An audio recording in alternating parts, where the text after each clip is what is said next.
Okay, so we're diving into the RC world today, but maybe not how you'd expect. We're not really looking at pure speed or raw power. Instead, we're focusing on a machine that's loved almost because of its history and its flaws. The Tamiya CC-01 chassis. Ah, yes, the cross-country CC-01. Exactly, and we want to figure out why this chassis, which, I mean, it first came out way back in 1993, why is it still such an icon for hobbyists? And, Well, how do builders take its well-known weaknesses and use all those available hop-ups to actually turn them to strengths? Okay, let's unpack this. well, what's fascinating here is its origin. 1993, the Mitsubishi Pajero metal top wide kit. That was the first one. And it really marked a philosophical shift for Tamiya. Yeah, so. They basically merged their RC division's know-how, the mechanical side, with the sheer detail focus of their static model division. The priority became scale realism. Amazing detail, often using those ABS plastic hard bodies rather than just pure performance. Right, so it wasn't about being the fastest thing on the track. It was more like driving a scale model. Skill over speed. Precisely. And the design reflects that. It's this kind of hybrid thing. You've got a rigid bathtub frame, shaft-driven four-wheel drive, standard stuff there. But then independent double wishbone suspension up front, which is good for handling, but a really rugged four-link solid axle in the back. Huh. So that mix gives it that realistic feel, like a stock SUV. Exactly. It feels like a real truck, not a race buggy. And crucially, its performance is, well, it's moderate. It forces you, the driver, to slow down. You have to pick your line carefully through obstacles. So when you make it through a tough section, it feels like you did it, not just the truck. That's it. It feels earned. It's this like perfectly flawed design. It practically demands tinkering, and that's built a whole community around it. It's interesting you say perfectly flawed. Like, Tamiya almost knew people would want to modify it. Here's where it gets really interesting. If the appeal is tied up in those weaknesses, what are the big ones? The main issues builders tackle first. Right. Well, there are two major, let's call them character flaws, that pretty much demand upgrades. First, there's what everyone calls the brick wall. The brick wall. Yeah, it's this big, low-hanging chunk right under the gearbox. It just kills your ground clearance and, critically, your approach angle. So the front end just slams into obstacles or gets hung up constantly. A cross-country vehicle that can't cross much without getting stuck. That's a flaw. Right? Definitely a character flaw. And then number two is the steering. Oh, the steering.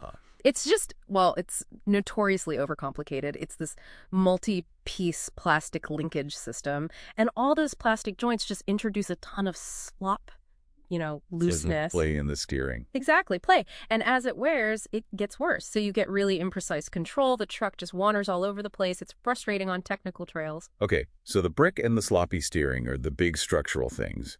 What about just out-of-the-box mechanical limits, stuff you hit right away? Yeah, there are a few immediate things. The stock CVA oil dampers are pretty stiff, not much flex. Then you've got plastic dog bone drive shafts connecting the wheels. They tend to pop out when the suspension flexes or under load. Not ideal. Not ideal at all. And the tires. The stock tires are this hard rubber compound. They look okay, but they offer almost zero grip on anything tricky.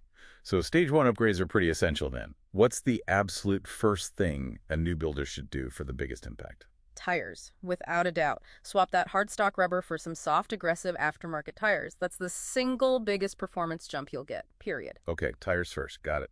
Then what? Then you focus on efficiency and control. Put in a full set of ball bearings instead of the stock plastic bushings. Much smoother, less drag. And then the motor and ESC. Swap the stock motor for a high-turn motor, something like a 35-turn or even a 55-turn. Higher turn needs more torque, less speed, Right. Better for crawling. Exactly. Low-speed control is key. And pair that with a modern crawler ESC, like a Hobbywing 1060 or, even better, a 1080. The big thing there is you get a drag brake.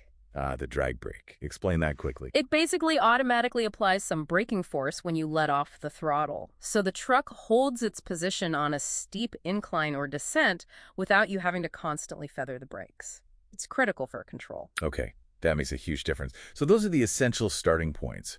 What about tackling those big physical flaws we talk about, the steering in that brick? Right, moving into like stage 2 or 3 fixes. Yeah. For the steering slop, the common fix is an aftermarket aluminum bell crank kit. Replaces all those flexy plastic parts with rigid metal. It makes a world of difference for precision. Is it a straight swap?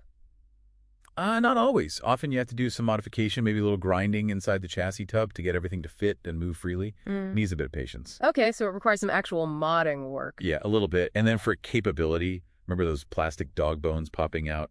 You replace the front ones with CVD's constant velocity drive shafts.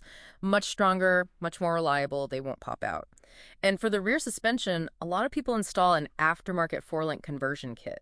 That gives you way more articulation, more flex, which helps keep the tires on the ground over uneven terrain. And the brick. Do people just live with it or? Oh no. In the more, let's say, ultimate builds, people take a Dremel or a modeling saw and they just cut that whole brick section right off the chassis. Seriously, just hack it off. Yep. Physically remove it. That maximizes your approach angle. It's a pretty common major surgery for serious CC-01 builders. Wow. Okay, so what does this all mean?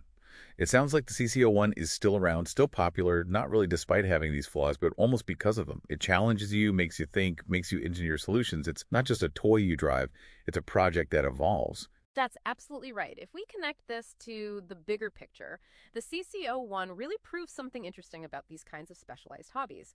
Sometimes a product that forces you to learn how to fix it, how to diagnose problems, how to improve it mechanically well, that can ultimately be way more rewarding and stick around a lot longer than something that's just, perfect right out of the box. It teaches you. And that creates a lasting connection.